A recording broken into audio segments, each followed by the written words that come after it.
Mathematics के बारे में।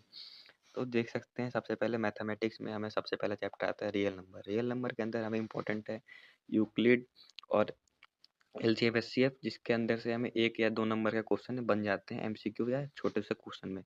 इस इरेशनैलिटी के प्रूफ जो आता है जिसमें हम इरेशनल नंबर को प्रूफ करते हैं, यहाँ से 3 नंबर का क्वेश्चन बनता है। तो ये मोस्ट इंपॉर्टेंट है क्योंकि ये फ्री का नंबर एक तरह से आपको मिलता है इसमें। दूसरा जो चैप्टर है वो है पेयर ऑफ लीनियर इक्वेशन। मैं पॉलिनोमियल छोड़ रहा हूँ क्योंकि पॉलिनोमियल जो है वो पॉलिनोमियल जो है क्वाड्रेटिक इक्वेशन के अंदर आ जाता है। सेम टू सेम उसके वो क्या बोलते हैं कॉन्सेप्ट यूज होते हैं, तो उसमें कोई दिक्कत नहीं है। ये देखिए पेयर ऑफ लीनियर इक्वेशन में सबसे दोनों चीज़ें जो इम्पोर्टेंट है वो है सब्स्टिट्यूशन और एलिमिनेशन। यहाँ से हमें ना भी तो आराम से 5 नंबर का क्वेश्चन दोनों में से बन जाता है, क्योंकि ये मेनली यहाँ पे वर्ड प्रॉब्लम्स आते हैं और ग्राफिकल क्वेश्चन का 2 नंबर का ग्राफिकल आएगा, वर्ड प्रॉब्लम आएगा तो 3 नंबर के 2 क्वेश्चन आते हैं वर्ड प्रॉब्लम के। ठीक है। क्वाड्रेटिक इक्वेशन जो है, क्वाड्रेटिक इक्वेशन के अंदर फैक्टराइजेशन मोस्ट इम्पोर्टेंट होता है फैक्टराइजेशन। और फैक्टराइजेशन के अंदर वर्ड प्रॉब्लम से यहाँ बहुत क्वेश्चन आते हैं, तो यहाँ से भी आपके 5 से 6 नंबर का क्वेश्चन बन जाता है 2 या 3 नंबर के 2 क्वेश्चन के रूप में। ठीक है।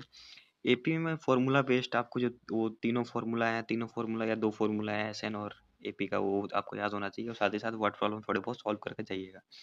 तीसरा चैप्टर आता है ट्राइंगल, सॉरी 5वां चैप्टर आता है ट्राइंगल। ट्राइंगल में हमें बीपीटी थ्योरम जो है बेसिक प्रोपोर्शनलिटी थ्योरम, इसमें ये प्रूव करने को आ जाती है 3 नंबर के अंदर, और मेरे पेपर में भी आई थी, तो हो सकता है इस साल भी बहुत इम्पोर्टेंट, मतलब मेरे को लग रहा है कि आ सकती है। ठीक है।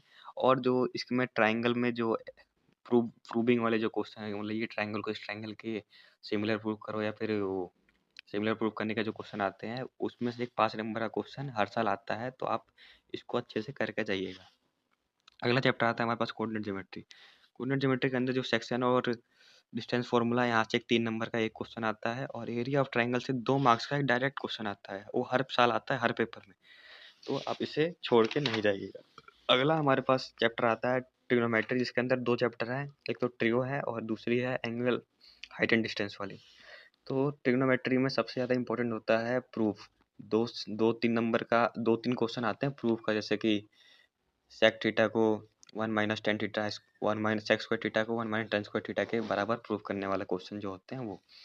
और साथ एंगल ऑफ एलिवेशन में इसमें केस्ट बेस्ड क्वेश्चन आते हैं, मेरे पेपर में आया था 4 नंबर का क्वेश्चन केस्ट बेस्ड का एक, तो इस ये चैप्टर से केस्ट बेस्ड ज़्यादा आते हैं, और एक नंबर का एक एमसीक्यू आएगा बस।